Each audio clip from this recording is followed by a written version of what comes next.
You're tuned in to the Ross Tucker Football Podcast, guiding your gridiron journey, none other than your host, former NFL lineman, Ross Tucker. Oh, yeah, it is. But it's not just any Ross Tucker Football Podcast. It is a Wisdom Wednesday presented, of course, by DraftKings. Thank you to all of you that use the code Ross, whether it's on the DK Sportsbook app or the DraftKings app. Maybe you want to get into that best ball draft with me, Joe Dolan from the Fantasy Feast. Even those of you that used it on the DK Horse app last week, I very much appreciate that as well. Just code Ross. How about the wisdom today coming from a guy whose social media handle is Solomon's Wisdom, longtime colleague at SiriusXM, NFL Radio, the great Solomon Wilcots. You know, we always record a bunch of interviews at the Super Bowl. This was one of them that we thought could kind of stand the test of time because of the subject matter, including talking about Mike Tomlin and the Rooney Rule and what it was like for players back in the 80s and 90s. Pretty timely with the Mike Tomlin news. It's Big Show time. The Big Show.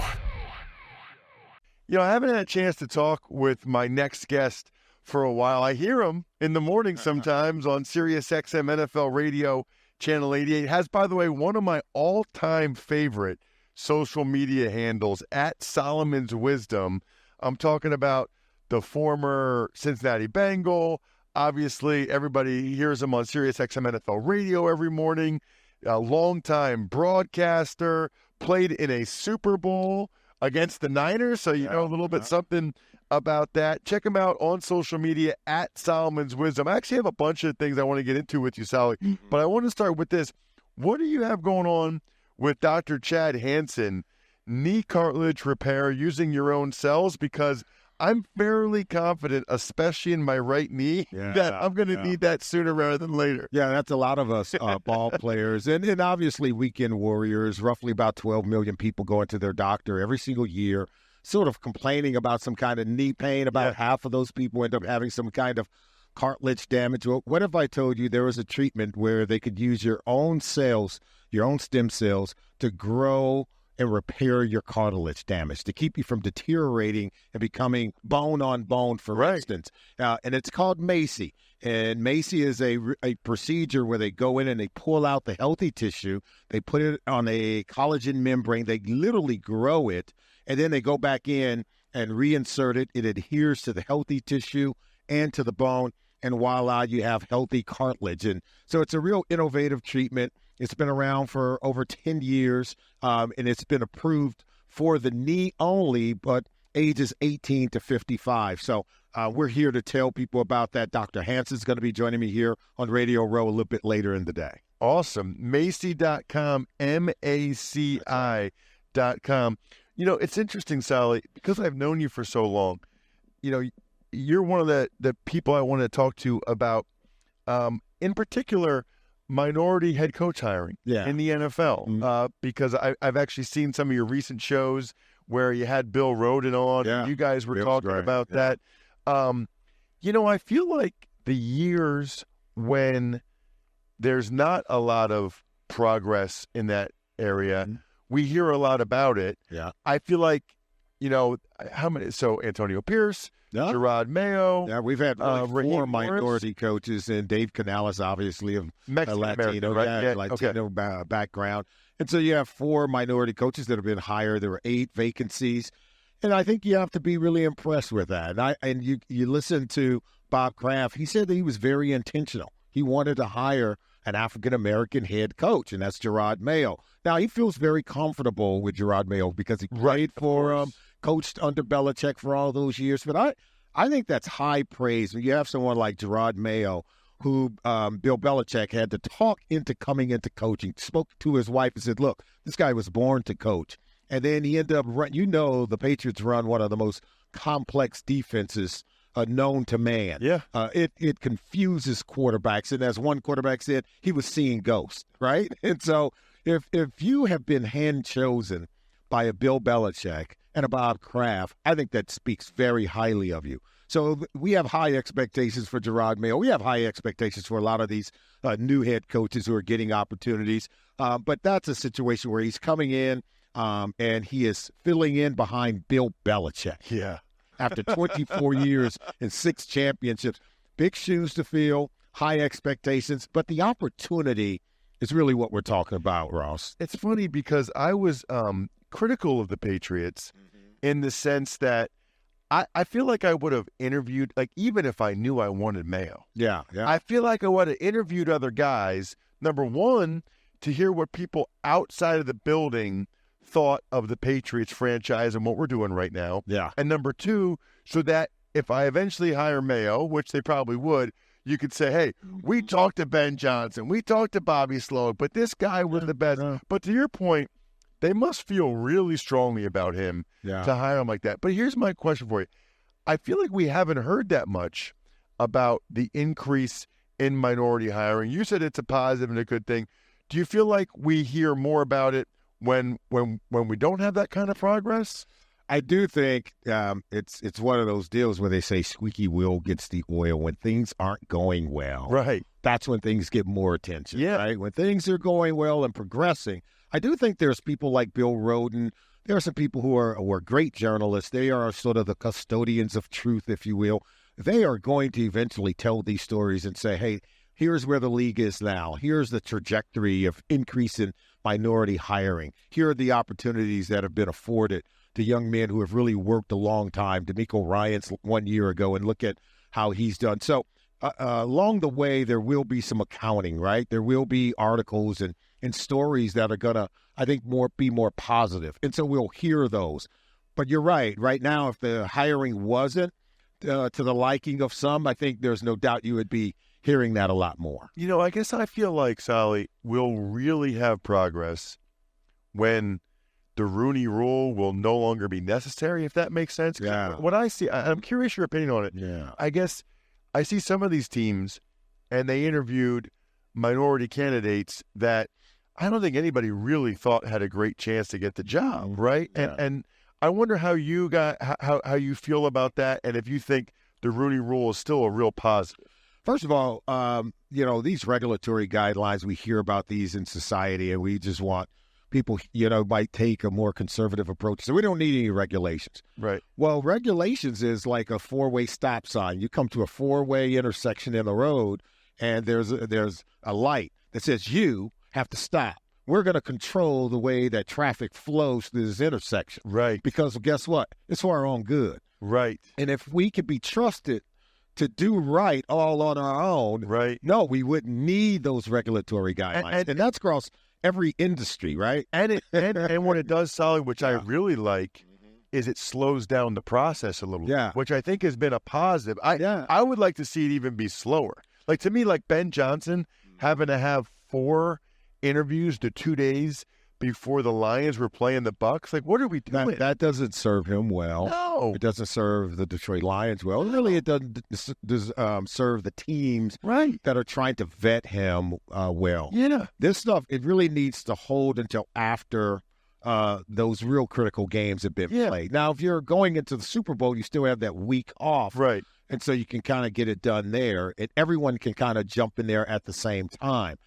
But getting back to the Rooney Rule in terms of the necessity for it, I think we've seen that in some cases, because all we're trying to do is just create opportunities, exposure. Some people in their day-to-day lives, they're not exposed to people who are different than them and may do things different than they would, right? And then to sort of broaden that pipeline and offer the exposure, the opportunity to get to know someone, meet someone, the Rooneys. Remember when they met with Mike Tomlin? There was no true intent to go in that direction. Ken Wisenhunt, Russ Grimm were the guys that we thought were locked to get that job. Can you even imagine, by the way, what Tomlin was like in an interview? I can. I can.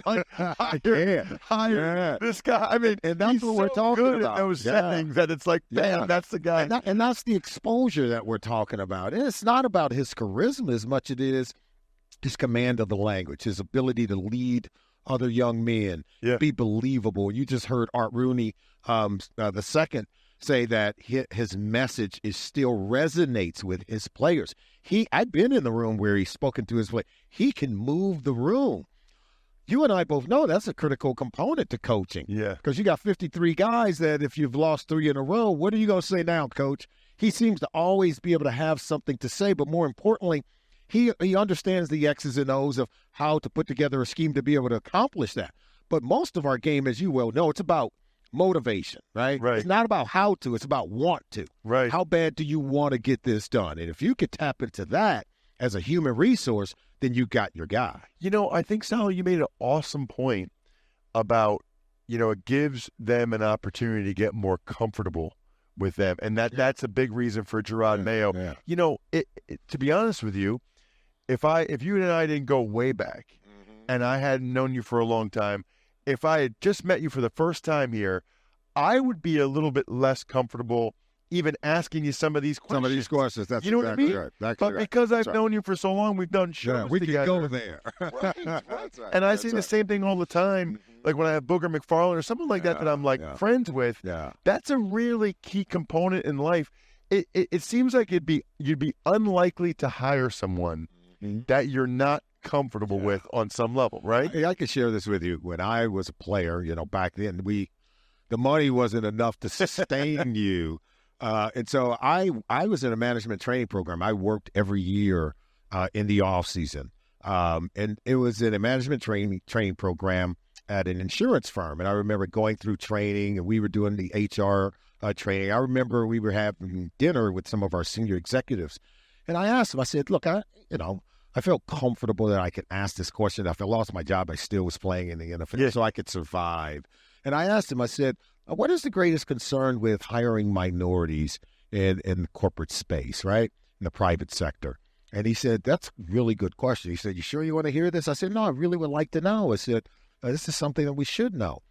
He said, really, people, when they go to hire people, they want to hire people who share the same value systems, who have similar mindsets that they have. Yeah. And typically we go down this road where the people that we have the most in common with, that's who we're most comfortable hiring. Yeah. So if, I went to St. Vincent of Mary, and you went to St. Vincent of Mary, I went to that. So now you're a Catholic church. Oh, I pledged this fraternity. You pledge your Sigma Gamma also? Oh, yeah. So you get what I'm saying? So that funnel is narrow. That environment that you're working in, people are all alike, right? Very homogenous. It's just and so when we talk about diversity, the difference, everyone who really understands the growth of this country, it's really our growth. We grew faster than any other country in modern history, simply because we had so many people from so many different places bringing their expertise to how to build, how to grow, right? You had people who built the Great Wall of China, and they built our railroads. And now we're able to expedite and get goods and services from one end of the country to the other end of the country. And now we can grow economically. So we had all these wonderful people with all these wonderful traits and skills. That still works in the workplace. It still works in any other thing that you're trying to grow, trying to achieve or accomplish. And so trying to get out of that mindset of everybody's got to be like me, so now let's go. No, let's get a little uncomfortable, because guess what? They're bringing something to the table. He's bringing something to the table.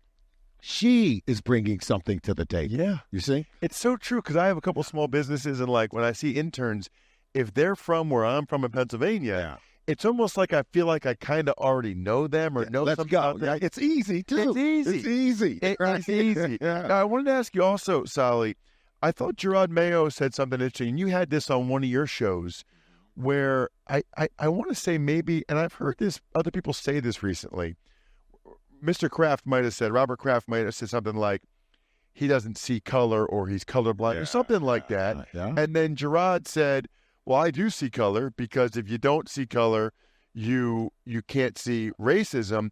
And I got to be honest with you, Sally, I didn't know until recently that saying I don't see color is a negative. And can you explain that to me and my listeners? Yeah, there's some nuance there, because I do believe in the heart and mind of Mr. Kraft, who I spent a lot of time with. He's pure of heart making that statement. Yeah, he didn't mean it. Yeah, he didn't. There's no doubt about that. Now, from Jerod's perspective, he gets the nuance here of saying, no, I need you to see me truly as a black man, but still just feel just as positive and as strong about your decision to hire me. You should not have to whitewash me or make me colorless or take away some of the unique things that those diverse or different things that I bring to the table. Take away those things, and now you're comfortable. So, for instance, and I think he says the same as if someone is disabled. You can't say that I don't recognize your unique challenges, right? I'm still going to hire you, but I don't even recognize the challenges that you go through every day with your unique differences. But okay, I'm going to hire you. No, let's go ahead and recognize those things and still have the confidence and courage to make that decision. And so that's what he's saying. Don't strip me of who I am. See my color and still feel confident and courageous about this decision. So the last thing I want to bring up with you is something that you referenced. You got to tell me more about some of the other jobs these guys had in the 80s when you were playing the NFL in the offseason. Because I'm like trying to picture the guys that play now. I'm thinking about some of the NFL guys, and I'm trying to think about what their off-season job would be, and I have a tough time even picturing it. Well, I think on a different level, they can make the investment to create their own job. Yes, right. And yes. That's what we encourage players to do today. And these times, their players were entrepreneurial. Many of them were starting their own businesses. Like I was a young player, I came to the Cincinnati Bengals. There were two Mexican American players on our team, and they had come from Southern California like I had been. And I really looked up to Max Montoya and Anthony Munoz. Yeah. And I walk across the locker room and I said, hey, just want to introduce myself. Just glad to be on the same team with you guys. They were like, you need anything, you let us know. And I look at them as my mentors and really people that I look up to even to this day. Max Montoya had a Mexican restaurant, and you grew up in Los Angeles. In Cincinnati? Yeah, in Cincinnati. Okay. So, today people know about taco trucks, and you love these gourmet tacos, but we grew up on that kind of food. And so you go to Cincinnati, you don't expect to find a Mexican restaurant, at least not in the 80s. Now it's become more pervasive. And I said, so I would go to his restaurant. We would go, we have a great time. And I said, oh, Max, this is just great food. So Max had his own business. He then ended up buying into a franchise, that makes sub sandwiches, right? It's called Penn Station. And he owns multiple franchises. So he's done really well in business. And so now we joke, and I said, Max, look at all the Mexican restaurants around Cincinnati now. You had the first Mexican restaurant. And I said, now everyone's selling tacos. I said, and you're selling subs. What's up with that? So it was one of those things where he was ahead of the curve. He was very entrepreneurial. He was an example of what a lot of guys did back then. They didn't necessarily go maybe into the private space because it's hard for people to carve out time. Right. As the company was going to hire you for 5 months or whatever, right? Yeah, they hired me for 5 months. They gave me very intense training where I was in there more than 40 hours a week. I was taking exams. As a claims adjuster, you have to pass a real high bar.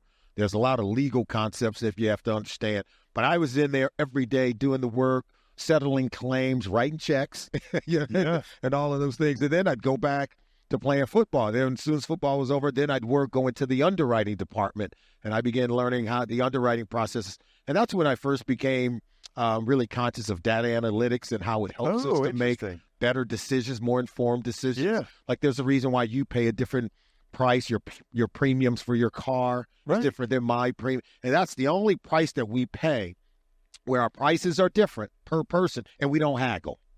We don't go into it, I'm trying to negotiate or whatever, because you have unique metrics for that company to say, this is what you're paying. Now, your car might be a Ferrari, right? And if you're 25 years old driving a Ferrari, what's the probability that you'll get into an accident? Very high. So your premiums are going to be very high, right? So I know we came to talk football, but that's this science of data concepts and metrics and measuring predictabilities. These things aren't anything new. No, I think it's great. Check him out on social media, of course, at Solomon's Wisdom. Has so much things going on. He's got a great Bengals podcast on the Believe Network. You can also go to Macy.com, MACI.com. Sounds good to me. Use my own healthy sales to it's just my right knee. My left knee's pretty good, Solly, but maybe my right knee sometime soon. Thanks so much for coming on the show, man. Really Always appreciate great to be with you, Ross. Keep up the great work.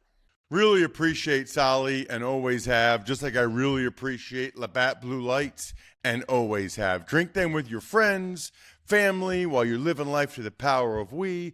Always enjoy it responsibly. It's delicious beer made by Labatt USA in Buffalo, New York. Tuck's Takes. All right, Ross, we'll start Jets quarterback Aaron Rodgers. He was not at mandatory minicamp because of, quote, an event that was extremely important to him, yet it was unexcused by the team. I'm going to make this my Labatt take of the week, Jack, just because I think it's the most interesting thing that's happened so far this week. It's presented by Labatt Blue Light, the pristine Canadian Pilsner. Enjoy your beers together so you can live life to the power of we. Always enjoy responsibly. Beer, Labatt USA, Buffalo, New York. At this point, I think it's way more interesting that this is an unexcused absence than it is the fact that Rodgers didn't show up. He was at all the OTAs, so I'm not overly concerned about that aspect of it. But Robert Saleh, the head coach, said he told us about this weeks ago. It was an event that was very, very important to him. I find it beyond intriguing that the Jets just didn't say it was an excused absence. Guys get excused absences from OTAs and minicamps all the time. For the Jets to go out of their way to make an unexcused absence, boy, I'll be very curious to see what this event is. But the Jets are the ones that kind of made this into a mountain out of what might ultimately be a molehill. Staying in New York, edge rusher Hassan Reddick, as well as Browns wide receiver Amari Cooper, they also declined to attend mandatory minicamp. So I need to check on this, Jack, but I believe that they can forgive fines for minicamp. If you miss minicamp, it's like $100,000, but they don't have to fine you for that. Whereas for training camp, they have no choice. They have to fine you. So I can understand skipping mandatory minicamp if you're convinced that it'll be forgiven by the team, but I don't understand anybody that ever skips any training camp days because that's money that you just can't get back because that doesn't make sense. I think I'm right about the minicamp, but we got to check on that with my guys like Andrew Brand or Joel Corey or Michael Giannetti from Spotrac, any of those guys. These guys are both having contract issues. Amari Cooper is basically just seeing all these receivers that he thinks he's as good as making a lot more money than him. So he would like the financial security to know he's going to be there for years. He would like a raise. And Hassan Reddick, I said this, Jack, when the Eagles traded him. He's not playing for $14.25 million this year, whatever it is. He's not. I thought the Jets made a fatal mistake by not agreeing to a new contract at that time. He shouldn't play for that much. Guys are getting more than guys that are in his peer group, okay, are getting double or more than double what Reddick is making. He deserves more. He's going to get more. It's just a matter of how much of an issue the Jets want to make out of it. The Eagles didn't want to make that much of an issue out of it. They didn't want this to continue, and so that's why they traded him. Steelers, they signed head coach Mike Tomlin to a 3-year extension through 2027. He's a fantastic coach. I understand the frustration and consternation on the part of Steelers fans who haven't had a playoff victory in a long time. I guess I would submit to you, maybe this is a fair criticism of Mike. I think he does more with less, but there have been years where he's had more and he did less. He did less with more. Does that make any sense, Jack? He does more with less, but there were a couple years there, the Le'Veon Bell, Antonio Brown year, where it was like he did less with more, and I think that's the Steelers fans' frustration as much as anything else. Yeah. And Christian McCaffrey, he's going to be on the cover of Madden 25. It's so interesting to me how big of a deal that is, and congratulations to Christian. I know it is a big deal. Look, we give away Maddens every year, and we'll be giving some away to you guys. It's just always fascinating how big of a deal and how important that is to people. Kudos to him. I know it's big from a marketing and just kind of I don't know. I'd love to hear, like, would you rather be the offensive player of the year in the NFL, or would you rather be on the cover of Madden? For some guys, it's probably actually being on the cover of Madden. For me, it's being on the Fantasy Feast podcast with Joe Dolan every week and being able to play in a best ball draft with you guys, or talking with Greg Cosell on Thursday's Ross Tucker football podcast. Should be epic. I think we're done here. Thanks for tuning in to the Ross Tucker Football Podcast. Make sure to also check out Even Money, Fantasy Feast, and College Draft, all on the DraftKings Network on Samsung TV Plus, YouTube, or subscribe to the podcast on your favorite platform. Shout out myfrontpagestory.com. Listen, Father's Day a couple days away. Why haven't you gotten one of these for your dad yet? Absolutely amazing. Plus, I guarantee to send you an autograph for anybody that gets one. myfrontpagestory.com, backofficeschedule.com, humanheadnyc.com, Sporticulture, Pizza Boy Brewing.